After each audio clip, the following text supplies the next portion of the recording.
Hi guys, welcome back to the channel. I'm not fully recovered, but with today being the first day of the snowstorm dungeon for the ancient battlefield, I thought it would be a good idea to showcase to you my team for this dungeon, which is honestly a pain. I've tried to figure out different comps, but at the end, I'm kind of falling back always to the same because it's the quickest farm that I can get. And at this stage of the season, I don't want to be in dungeon for a long time. If you click over here, you can see the lineup suggestions. As you can see, there are almost none with Epic only. I was trying to get something working, but it's really, really difficult. And what is the point of me showing some epic comp that could potentially work but needs a lot of mythical gear, legendary artifact? I'm sure that most of you will complain about that, and so yeah, I'm probably going to avoid doing that. But as you can see, this comp over here, if you replace Finja with Exandra, most likely could work. You have the 5 elemental affinity and you can make that work. The problem is keeping everybody alive and do the damage needed. But let's jump into it and have a look at my comp for now. I'm using something that is similar to what I was testing on a test server before the season began. Now, it seems that there is a bit of discrepancy between what is happening on the test server and what is happening in live game. On the test server, the artifact that removed the buff was working so well that I need it only on Elminster, and it will basically remove everything, place the decreased defense to all the buff, all the debuff, and that was enough to keep the team going. Not so much when we come to the live server. I don't know if the calculation for the debuff removal on the test server was wrong, but it was working way better than it is right here. And I could have been completely lucky with the RNG and got a few run over there that was working. It seems a bit strange, but nevertheless, this is the comp I'm running. I'm using the best composition with the best artifact. For me, it's pretty fast for how fast this dungeon can be. And so let me show you my champions. I'm using Garius and we're using his aura, 24% defense. Garius is built in protection set with the gatekeeper stuff to give us the shield, and he has an HP because I have not been able to get a defense one, a moonlight mantle to basically increase the healing and the shield. It's still good enough. It has decent defense, and it's everything you need from Garius, really. Soak up the damage, put up a massive shield, and keep circling through his ability as quick as possible. The next champion as support is going to be Elminster. I have Elminster in Puppeteer set, so basically going to share his defense with people next to him, which are going to be Adolphus in particular and Erich. And he has the Hourglass to circle back to his ability quicker as possible. If you don't have this one, you can use the Incense Burner. It will work for your ultimate, it will not work for your battle skills, but nevertheless, you're going to have that decreased attack, decreased accuracy, and the possibility to remove buff falling on time every single time with that 10% reduction on the ultimate energy recharge time. He has also a Tunnel King Clock, which is the one that has a 50% chance of removing one buff every time you place a debuff. And Enlightenment 1 with some defense is good for what it do, basically, because I need a little bit of defense to be able to share with the others. It's almost 2,000, which is not that much, to be honest, but nevertheless, it's a decent amount that is going to give to the champions next to him.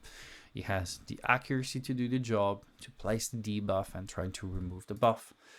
The other support is going to be Adolphus. Adolphus instead is in the Chandra set, because he's the one that's going to be hit by that skills of the boss to try to stun, and he's built with high resistance.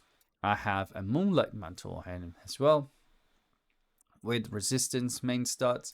He has high resistance because it has a Moonlight Mantle resistance and a resistant negative rune, which is a 19, because probably I don't have the money to level that up to 20.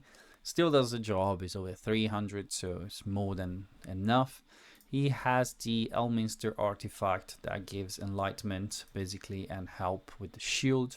The enlightenment in not crazy high, but with the Moonlight Mantle the shield is going to be quite big anyway, and is going to be more durable thanks to the artifact. And then comes the 2 DPS. My first one is going to be Erich, which is in a hybrid role really. He's going to place the decreased defense, try to remove the buff, and do some damage. I built him with 2 pieces of aerial set, the precise Carnage Gauntlet to do more damage when the decreased defense is out.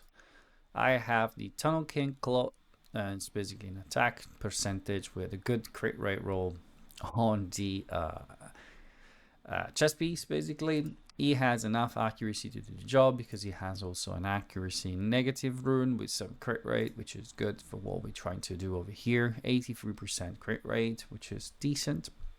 And he has a crit damage and crit damage gauntlet, crit damage positive rune and gauntlet.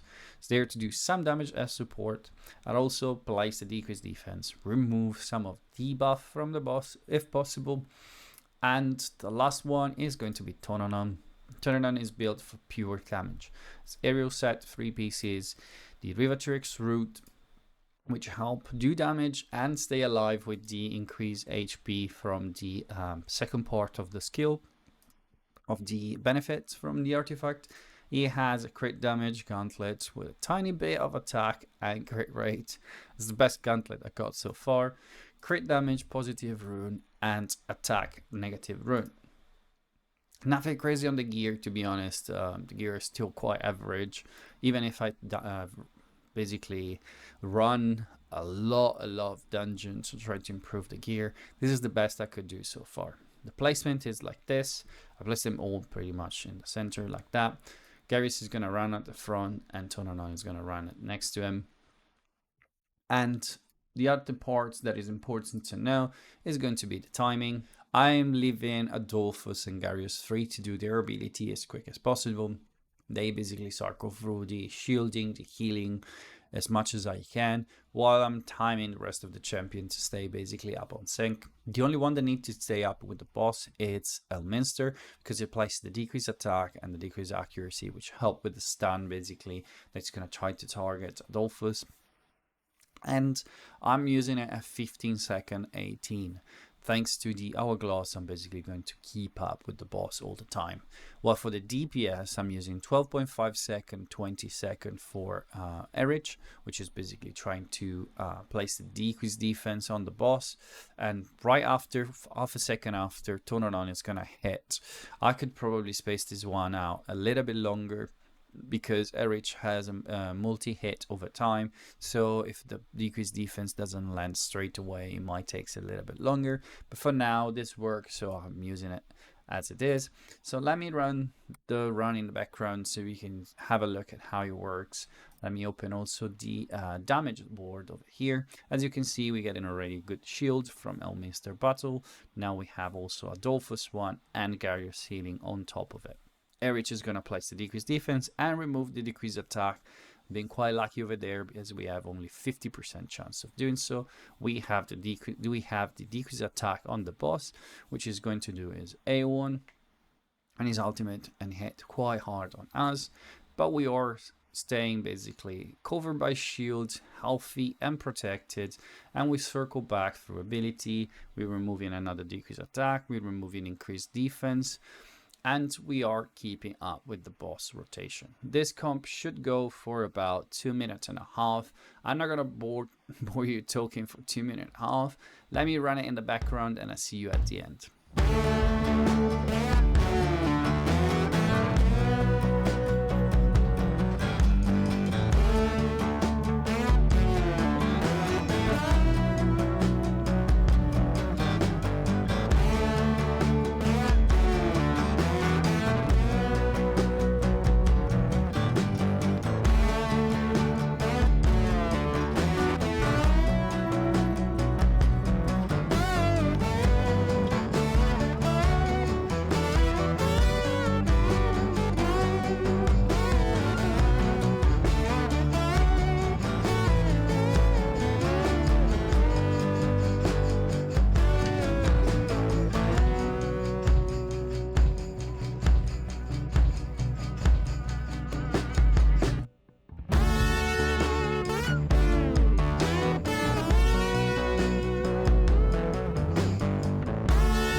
are almost at the end of the fight. As you can see, it's been pretty smooth.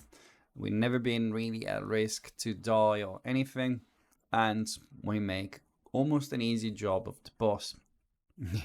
I know that this is not really free to play friendly, and the artifact involved, mythical gear is quite specific, so it's not that easy to get everything together. But this one, it's quite good. Oh, and we had the best time. Well, perfect for the camera. 1 minute 54. It's a pretty decent and fast time for this boss, which also takes, you know, less damage when he reaches certain thresholds, and he has damage reduction put up on himself, which can't be removed. It's decent. It's decent, and it works reliably for me, and it's the fastest I can go with my champions. And so I wanted to share with you, because maybe some of you have these champions, Erich being a legendary that everybody gets through playing the game on basically season 1. Alminster was a D&D collaboration that if you were playing at the time, I really hope you got, because it's a good champion. There are replacements for him, so there are other legendary that do basically similar job, that have the decreased attack from the fire affinity or from the legendary radiance affinity. Then you can use Rose, for example. She's perfect for this job too. She has a multi-hit. She plays the decreased attack. She can remove buff with a multi-hit every time she tries to apply it. And so you can use her for sure. There are not many other options, to be honest, in the epic affinity, at least that I know about it. And if you find a more free-to-play friendly composition, I would like to hear about it down in the comments down below in this video, or you can jump on Discord. I have a small Discord where a lot of people grinding the game, mostly free-to-play, share their comp and help each other. So don't be shy, just click on the link down below. It's a small community of people very dedicated to the game. And as usual, guys, if you enjoy the video, please consider liking, subscribing. It costs you nothing and it helps me grow the channel. And I'm gonna see you soon with another video about Dragonheir Silent Gods.